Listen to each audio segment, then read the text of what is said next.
चलिए देखिए arithmetic progression जो नया चैप्टर है, ठीक है ना। तो सबसे पहले हम लोग जानेंगे अरिथमेटिक प्रोग्रेशन किसे कहते हैं, ठीक है। देखिए अरिथमेटिक प्रोग्रेशन को हम लोग शॉर्टकट में एपी कहते हैं, ठीक है। कभी कभी इसको अरिथमेटिक सीरीज भी कहा जाता है, अरिथमेटिक सीरीज के भी नाम से हम लोग इसको जानते हैं, ठीक है। तो एपी में है या नहीं, ये सीरीज एपी में है या नहीं, तो इसको कैसे जांच करेंगे, ठीक है ना। तो देखिए इसको हम ये पहला first term, second term, third term, fourth, इस टर्म को T1, T2, T3 and T4 से डिनोट हम लोग कर सकते हैं। T1 से नहीं तो आप A1 से भी कर सकते हैं, A1, A2, A3, समझ में आ रहा है। यानी टर्म को आप दो चीज से T1, T2, T3, T4 ऐसे डिनोट कर सकते हैं, और नहीं तो A1, A2, A3, A4 and dash dash. नहीं, अदर अल्फाबेटिकल से नहीं करेंगे डिनोट, जब भी करेंगे तो ऐसी से डिनोट करेंगे, ठीक है ना। तो देखिए हम लोग को अरिथमेटिक प्रोग्रेशन में ये है या नहीं है कैसे जांच करेंगे। तो सबसे पहले हम लोग को ये जो दो का डिफरेंस है ना, दो का डिफरेंस, इनका डिफरेंस, इसका डिफरेंस, इसका ये डिफरेंस जो होना चाहिए वो इक्वल होना चाहिए। तो कॉमन डिफरेंस, कॉमन डिफरेंस क्या होना चाहिए, इक्वल होना चाहिए। तो कॉमन डिफरेंस को हम लोग सी डी से भी डिनोट कर सकते हैं, और नहीं तो अधिकांश हम लोग ज्यादातर डी यूज करते हैं, ठीक है ना। डी से हम सीधा बोल देते हैं डिफरेंस।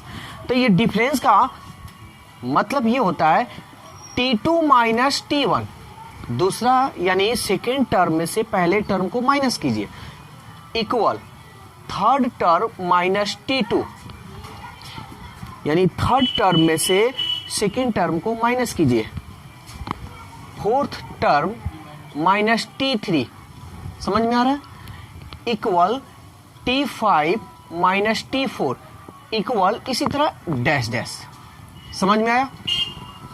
अगर ये टर्म ऐसे यानी इक्वल हो तो आप कह सकते हैं कि ये एपी में है। अगर इक्वल कोई भी, मान लीजिए ये इतना इक्वल हो गया, सपोज दैट ये इक्वल ना हो, तो आप कहिएगा एपी में नहीं है।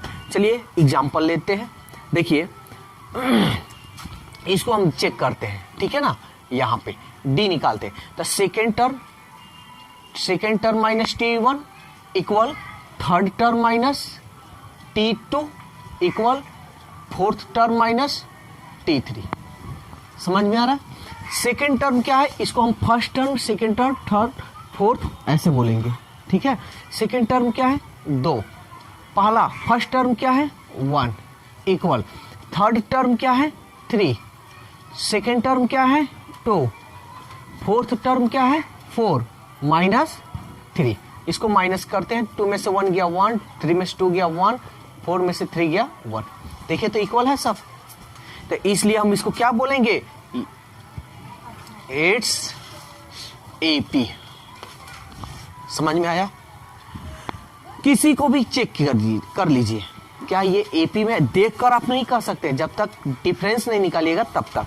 चलिए किसको ले लेते हैं, इसको ले लेते हैं, चेक करते हैं। देखिए यहां पे निकाल कर दिखा दे रहे हैं, D second term minus first term equal third term minus second term equal fourth term minus third term. बोलिए कोई दिक्कत है तो। चलिए हम देखते हैं क्या इक्वल आ रहा है। ये बड़ा है माइनस, 100 में से 70 गया 30, ये बड़ा है माइनस 70 में से 40 गया 30 बराबर 40, अब 40 में से 10 गया माइनस 30। देख रहे हैं सब बराबर है ना, तो इसलिए सो एपी।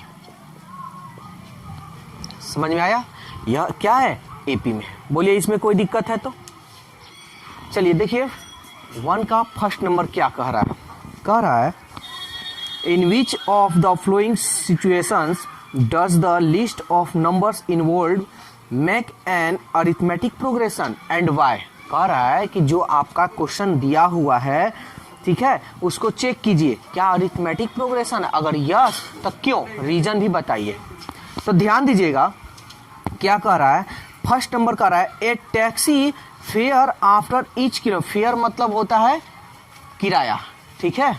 तो स्पेलिंग बस साउंड जो है वो सेम ही है, ठीक है, लेकिन बस थोड़ा स्पेलिंग में डिफरेंस है। तो देखिए, हाँ, फेयर मतलब मेला भी होता है, फेयर मतलब गोरा भी होता है, साफ सुथरा भी होता है, फेयर लवली, ठीक है। तो देखिए, the taxi fare after each kilometre when the fair is 15 for the first kilometre, ठीक है। यानी कह रहा है कि फर्स्ट किलोमीटर का जो फेयर है वो कितना रुपीज है, फर्स्ट किलोमीटर कितना रुपीज है, 15 रुपीज, ठीक है। कह रहा है 8 फॉर ईच एडिशनल किलोमीटर, यानी क्वेश्चन कह रहा है कि आपका पहला जो रेंट है वो 15 किलोमीटर है, और कह रहा है कि and 8 for each additional kilometre, यानी प्रत्येक किलोमीटर का 8 किलोमीटर के सॉरी प्रत्येक किलोमीटर का 8 रुपीज फेयर लग रहा है, ठीक है। तो एक बात बताइए, फर्स्ट किलोमीटर का तो इतना हो गया, तो सेकेंड किलोमीटर का क्या होगा, तो 15 तो आपका रहेगा ही रहेगा, इसमें क्या जुटेगा 8, तो 8 5 23 सॉरी 13 और 1 और 1 2 23 रुपीज। फिर जब यानी टैक्सी किलोमीटर जब भी एक किलोमीटर लेगा तो वो क्या करेगा, रेंट 8 रुपीज ऐड करते चले जाएगा। तो फिर 3 किलोमीटर का क्या होगा आपका, तो 2 किलोमीटर का इतना रुपीज, तो 3 किलोमीटर का क्या होगा, 8 हम ऐड करेंगे ना, तो कितना होगा 8 3 11 2 1 2 1 3, यानी इतना रुपीज। एंड 4 किलोमीटर का तो 31 प्लस 8 39 रुपीज, इतना होगा ना। तो अब हम चेक करेंगे क्या ये एपी में है, अरिथमेटिक प्रोग्रेशन है। तो हम देखते हैं, सबसे पहले हम डी निकाल देंगे। तो हम लोग क्या जानते हैं, सेकेंड टर्म में से फर्स्ट टर्म माइनस करना, थर्ड टर्म में से सेकेंड टर्म को माइनस करना, फिर फोर्थ टर्म में से थर्ड टर्म को माइनस करना। 4 है, 4 लिए हैं, ठीक है। अब देखिए T2 कितना है आपका, सेकेंड टर्म क्या है 23 माइनस 15 इक्वल T3, यही है ना 31 23 इक्वल 39 31। 13 में से 5 गया 8, ये 11 में से 3 गया 8 इक्वल 9 में से 1 गया 8। देखिए तो इक्वल है, सो इट्स एपी, ठीक है ना, ये एपी है। क्यों, रीजन भी आप देना चाहते हैं तो रीजन यहां दे सकते हैं, बिकॉज यही लिख दे रहे हैं, because common difference is equal, यानी कॉमन डिफरेंस इक्वल है ना, इसी को हम लोग डी को कॉमन डिफरेंस कहते हैं।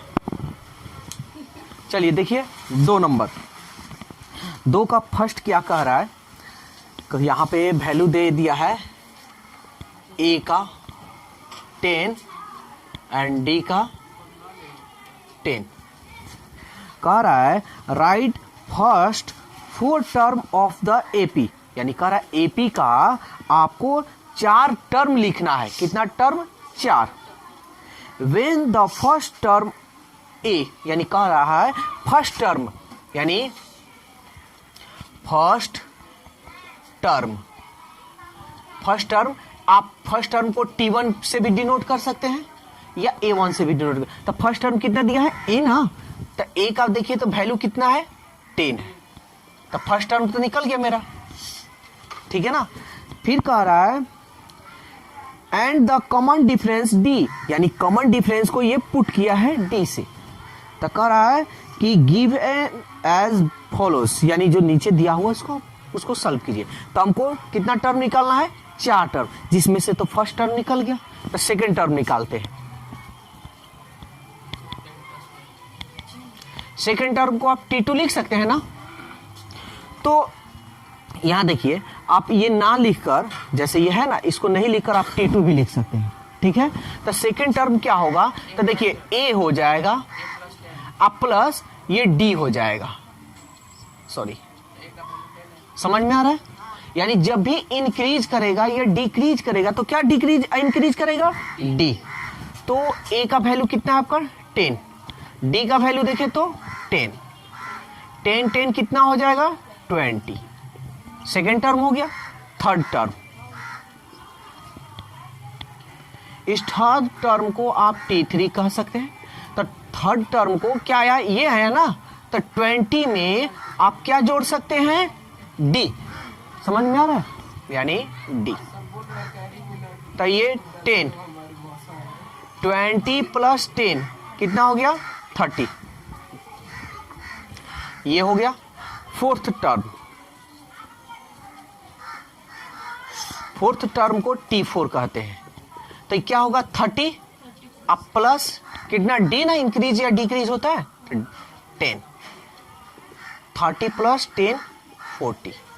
तो आपका कह रहा है फोर टर्म, यही ना जी कह रहा है कि 4 टर्म आप AP का फाइंड कीजिए। तो first term, second term, third term and fourth term. चलिए देखिए, ये जो क्वेश्चन है आपका थर्ड नंबर है, ठीक है ना। 3 का 4 नंबर है। देखिए पहले क्वेश्चन क्या कर रहा है? फॉर द फ्लोइंग AP, ठीक है, यानी कह रहा है ये जो आपका दिया हुआ है ना, ये AP में है। राइट द फर्स्ट टर्म, सबसे पहले फर्स्ट टर्म को लिखिए। तो फर्स्ट टर्म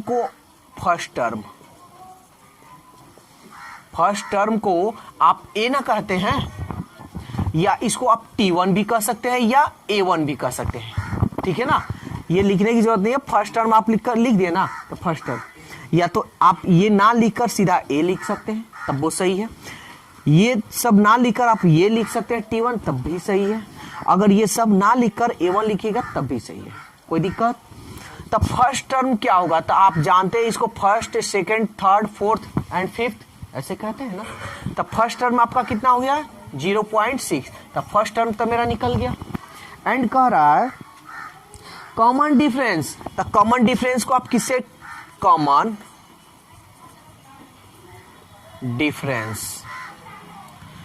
डिफरेंस को आप किससे डिनोट करते हैं? D से। और आप अच्छी तरह से जानते हैं कॉमन डिफरेंस का फॉर्मूला क्या होता है? T2 माइनस T1 होता है ना, या T3 minus T2, T4 minus T3 होता है ना। आप किसी का भी यूज कर निकाल सकते हैं। ऐसा नहीं कि बीच से लीजिएगा तो आपका आंसर रॉन्ग होगा, ऐसा नहीं है, सेम ही आएगा। तो देखते हैं T2 का वैल्यू क्या है? First term, second term 7 minus T1 का वैल्यू क्या है? 0.6। पॉइंट का सब्ट्रैक्शन है, करते हैं। 7 में से 6 गया 1, पॉइंट 1 में से 0 गया 1। तो कॉमन डिफरेंस क्या आपका निकला? 1.1। देखिए 4 का 5 नंबर, ये क्या कह रहा है? कह रहा है which of the following are AP। अब यहाँ ये नहीं कह रहा कि ये AP में है, यहाँ क्वेश्चन कह रहा है कि आपका इसमें से कौन AP में है। तो सबसे पहले AP हम फाइंड करेंगे। तो AP कैसे हम करेंगे? तो हम जानते हैं T2 minus T1, T3 minus T2, T4 minus T3 कितना है? 1 2 3 4 कंप्लीट। अब T2 कितना है? देखिए T2 का मान ये रहा, ध्यान दीजिएगा यहाँ पे, नहीं तो नहीं समझ में आएगा। माइनस है तो माइनस, 3 है तो 3 इक्वल। T3 कितना है आपका? ये है ना, 3 प्लस 2√2 माइनस ये T2 हो गया 3 प्लस √2। अगर ऐसे आप लिख दीजिएगा तो ये क्या होगा? गलत होगा। याद रखिएगा कि कभी भी माइनस हो तो उसको ब्रैकेट में डालते हैं, ठीक है ना। ये कभी भी, क्योंकि देखिए मैथ कोई भारी नहीं होता है, छोटी छोटी गलतियां हम लोग के लिए भारी कर देता है। फिर इक्वल T4 कितना है? ये 3 प्लस 3√2 माइनस T3 ये है ना, 3 ब्रैकेट में रखेंगे क्योंकि इसके पहले क्या है आपका माइनस। चलिए ये देखिए तो -3 अब +3 कट गया, √2 इक्वल 3 + 2√2, ये -3 minus plus minus √2, 3 + 2√2 -3 minus plus minus 2√2। कोई दिक्कत हो रहा है? सबको समझ में आ रहा है? अब देखिए 3 + 3 -3 कट गया, +3 -3 कट गया। यहाँ पे देखिए यहाँ 3, यहाँ पे कुछ गलत हो गया ना, 3 है यहाँ पे। कोई दिक्कत? √2 इक्वल 2√2 में से 1 √2 निकल जाएगा तो कितना √2 बचेगा? 1 √2, तो आप 1 √2 इक्वल 3 √2 में से 2 √2 निकल जाएगा तो कितना रूट बचेगा? 1 √2। क्या ये एपी में है? Yes, it's AP, arithmetic progression में। तो अब आगे कह रहा है if they form an AP, यदि ये एपी में है find the common difference D. तो कॉमन डिफरेंस निकालते हैं, तो कॉमन डिफरेंस आपका क्या डी यही है ना? तो ये आपका √2 निकल गया, ठीक है। फिर कह रहा है एंड राइट 3 मोर टर्म्स, कह रहा है कि 3 और टर्म्स लिखिए, और 3 टर्म आप लिखिए। तो फर्स्ट, सेकेंड, थर्ड, फोर्थ तो हो गया ना, और 3 टर्म लिखना है। तो चलिए हम लोग लिखते हैं, तो ध्यान दीजिएगा। तो 1 2 3 4 के बाद 5 हो जाएगा, यही ना जी? तो इसके लिए बहुत एक फॉर्मूला भी है, ठीक है ना? आपको हम फॉर्मूला भी हम बता देते हैं। देखिए एपी का एक स्टैंडर्ड फॉर्म होता है, एपी का एक स्टैंडर्ड फॉर्म होता है। क्या होता है? तो ध्यान दीजिएगा यहाँ पे ए प्लस डी, ए प्लस 2D, ए प्लस 3D, अब खाली डी बढ़ेगा, ए प्लस 4D, इसी तरह डैश डैश। समझ में आया? तो आपको क्या कह रहा है? कह रहा है कि राइट 3 मोर टर्म्स, 3 टर्म लिखना है आपको ना। तो हम लिखेंगे सो 3 टर्म्स, ध्यान दीजिएगा यहाँ पे 3 टर्म्स। तो first, second, third and fourth. यहाँ देखिए first, second, third and fourth, यहाँ तक कंप्लीट हो गया है ना। तो आप इसको लिख सकते हैं। तो आप क्या लिखिएगा? ए प्लस 4D, ए प्लस 5D, ए प्लस 6D। आपको 3 है ना, कह रहा है 3 टर्म्स फाइंड कीजिए। तो ए का वैल्यू देखिए तो क्या है? ए का वैल्यू क्या है? 3 है, प्लस 4, डी का वैल्यू क्या है? √2, कोमा ए का वैल्यू क्या है? 3, 5, डी का वैल्यू क्या है? √2, कोमा ए का वैल्यू क्या है? 3, अब प्लस 6, डी का वैल्यू क्या है? √2। इसको आप कुछ नहीं सॉल्व कर सकते, कुछ नहीं ना कर सकते, ना तो ऐड कर सकते ना सब्ट्रैक्शन, कुछ नहीं। तो आपका 3 टर्म्स क्या हो जाएगा? यही हो जाएगा। तो दोस्तों वीडियो कैसा लगा अपनी राय कमेंट्स बॉक्स में ज़रूर दें। अगर वीडियो अच्छा लगा है तो वीडियो को लाइक कीजिए, सब्सक्राइब कीजिए और इस वीडियो को ज़्यादा से ज़्यादा अपने दोस्तों में शेयर कीजिए। तो आज के लिए इतना ही, फिर अगले दिन मिलते हैं। Okay, bye bye.